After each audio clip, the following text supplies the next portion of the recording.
La Amazonía, un monstruo verde que ocupa un territorio equivalente a todo el continente de los Estados Unidos.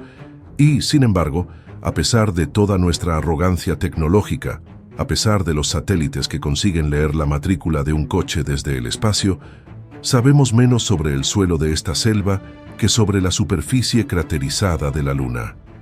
Es el último gran punto ciego de la Tierra. Durante siglos, exploradores entraron en este infierno verde en busca de ciudades perdidas y jamás regresaron. La selva no solo esconde secretos, ella los devora. Un templo de piedra maciza puede ser engullido por la vegetación en cuestión de meses. Pero la era de los machetes acabó. Ahora, la arqueología tiene una nueva arma, el LIDAR. Imagine un sonar, pero hecho de luz. Un avión sobrevuela el dosel del bosque, disparando miles de millones de láseres contra el suelo. La mayoría golpea en las hojas, pero algunos, apenas lo suficiente, encuentran brechas y rebotan en la tierra. Un superordenador entonces borra digitalmente cada árbol, cada arbusto, y lo que sobra cambia todo lo que pensábamos saber. En 2019, una expedición liderada por Ela Al-Shamahi enfocó sus láseres en una zona prohibida en la frontera entre Brasil y Colombia. El mapa debería mostrar la nada, debería mostrar el caos orgánico de la naturaleza.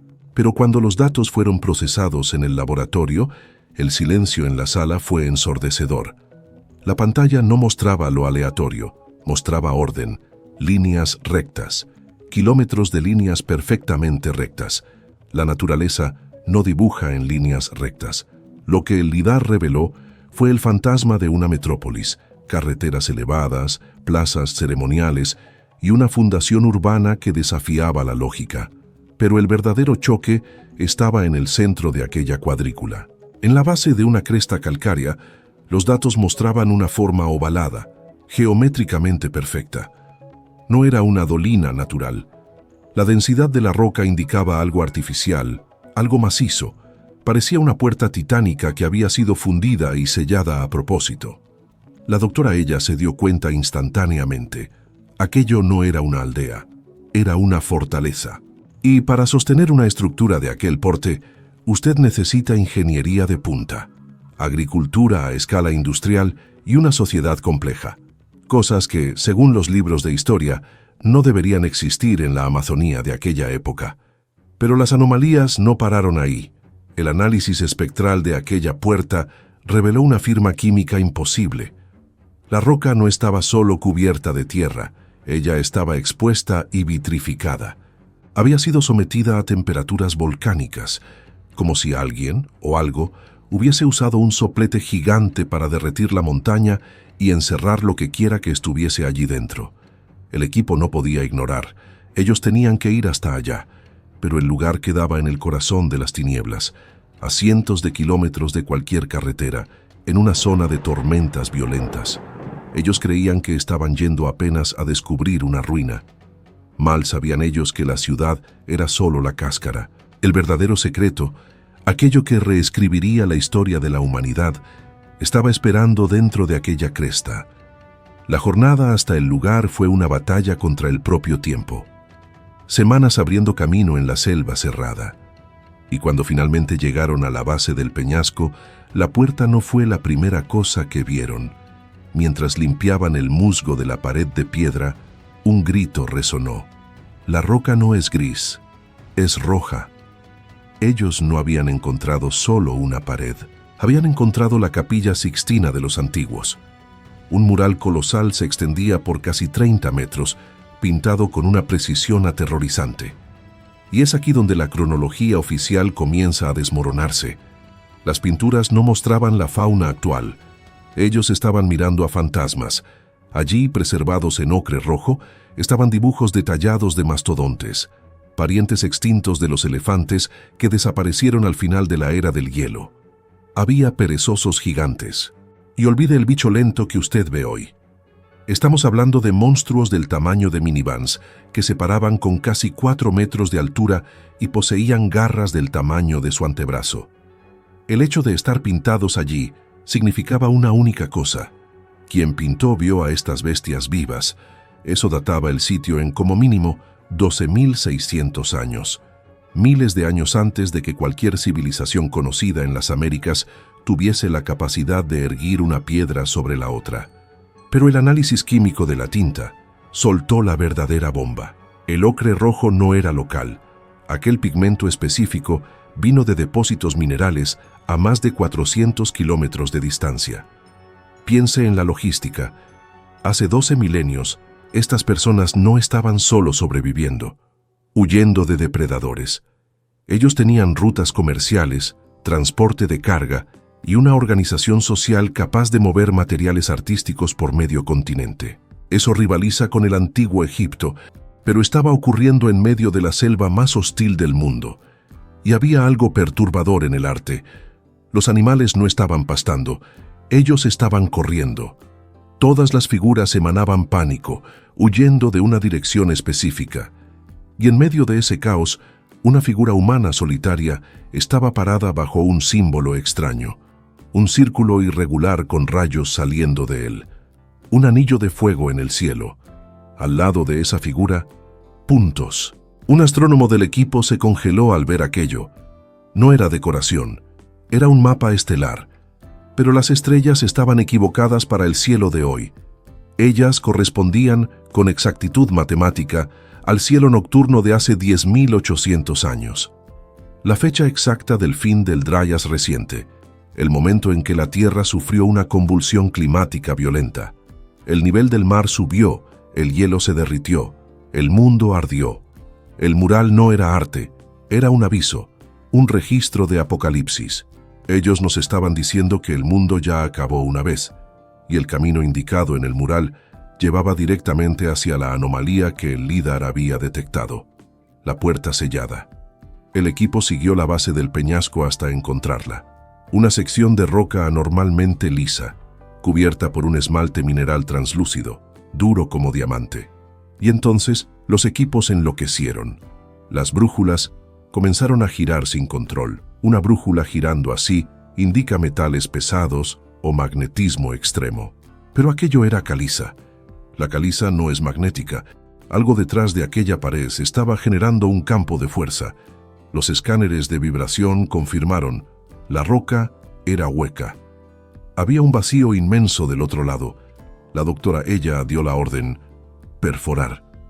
Brocas de punta de diamante, que deberían atravesar la roca como mantequilla, fueron destruidas. El sello mineral era reforzado. Llevó 3 días de trabajo brutal, hasta que finalmente la broca rompió la barrera. Un silbido agudo cortó el aire.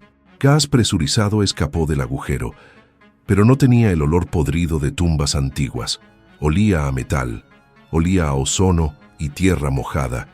Era el olor de una tormenta eléctrica embotellada por milenios. Ellos ensancharon la abertura y la doctora Ella entró en la oscuridad. La luz de la linterna reveló lo imposible. El suelo no era el piso irregular de una caverna natural. Era pavimentado, liso, plano y hecho de tierra negra. El famoso supersuelo artificial de la Amazonía. Una tecnología de fertilidad que hasta hoy no conseguimos replicar con perfección. Encontrar aquello dentro de una cámara sellada de la era del hielo significaba que aquel lugar era un búnker diseñado. El techo arqueado subía 9 metros, sustentado por pilares de basalto que tuvieron que ser traídos de muy lejos. Pero fue cuando llegaron a la cámara central que la realidad se distorsionó. Las paredes estaban hechas de huesos, pero no era un osario caótico. Era arquitectura. Costillas gigantescas de mastodontes, curvas y pulidas, estaban encajadas en el suelo en arcos perfectos, creando un túnel que recordaba la nave de una catedral gótica. La escala era monumental. El esfuerzo para arrastrar toneladas de huesos hacia dentro de una montaña y montarlos con precisión geométrica es inconcebible. ¿Por qué construir una catedral de huesos dentro de un cofre sellado? En el centro de la sala había una depresión circular, una piscina llena de un líquido negro, inmóvil como un espejo de obsidiana. La luz no se reflejaba correctamente en la superficie. Parecía absorber la claridad. El equipo se acercó con cuidado extremo. Agua estancada en la Amazonía Es sentencia de muerte biológica. Pero los análisis de campo mostraron que el líquido era estéril. No era agua, no era petróleo. Era una solución saturada de isótopos metálicos y carbón activado, un conservante químico complejo. Y flotando en ese líquido denso, semillas. El botánico de la expedición casi cayó hacia atrás. No eran fósiles, eran semillas preservadas orgánicamente, especies de plantas medicinales y palmeras que fueron extintas hace más de 10.000 años. La realidad les cayó con el peso de una roca. La caverna no era una tumba para los muertos, era un arca para los vivos. Los constructores vieron el cataclismo llegando, el fuego en el cielo que pintaron en el mural. Ellos sabían que la flora del lado de afuera sería diezmada. Entonces, construyeron un cofre de alta tecnología, crearon un ambiente estéril y guardaron el código genético de su ecosistema para replantar el mundo después del fin. Frascos sellados con cera a lo largo de las paredes contenían muestras de ADN, tubérculos y granos. Era la bóveda del fin del mundo de Noruega, pero construida 12.000 años antes de nosotros. Eso prueba un nivel de planificación y conocimiento científico, biología, química, geología, que nunca atribuimos a los hombres de las cavernas. Ellos no estaban solo tallando piedras, ellos estaban intentando salvar el futuro. Pero había un último detalle en la caverna, en la pared del fondo que heló la sangre de todos, una capa espesa de hollín, incrustadas en ella, microesferas de vidrio. Estas cuentas microscópicas solo se forman en dos ocasiones: explosiones nucleares o impactos cósmicos. La teoría del impacto del Dryas reciente, de que un cometa golpeó la Tierra hace 12.800 años, estaba allí, confirmada en la pared. La onda de choque y el calor fueron tan intensos que derritieron la roca externa, sellando la caverna. Ellos quedaron atrapados o se sellaron por dentro como un acto final de sacrificio, porque el misterio más perturbador estaba al lado de la piscina negra. Un conjunto de herramientas, hechas de obsidiana, vidrio volcánico, afilado como bisturí quirúrgico. ¿El problema? No existe obsidiana en la Amazonía. La fuente más cercana queda en la cordillera de los Andes. Estamos hablando de un viaje de miles de kilómetros a través del terreno más despiadado del planeta. Encontrar obsidiana allí es como encontrar un pingüino en el desierto. Eso confirmaba la existencia de una supercarretera comercial transcontinental. Pero, ¿cómo transportaban bloques macizos de piedra por esas distancias sin la rueda? Eso nos lleva a las teorías que la academia odia. Las herramientas estaban dispuestas en paralelo perfecto. Parecía un taller donde el artesano acababa de salir para una pausa. Usted esperaba que ellos volviesen en cualquier segundo. Pero nadie volvió. No había cuerpos. Barridos de radar en el suelo. Nada. Ninguna tumba. Ningún fragmento de hueso humano. Si era un búnker, ¿dónde están las personas? Si murieron, ¿dónde están los restos?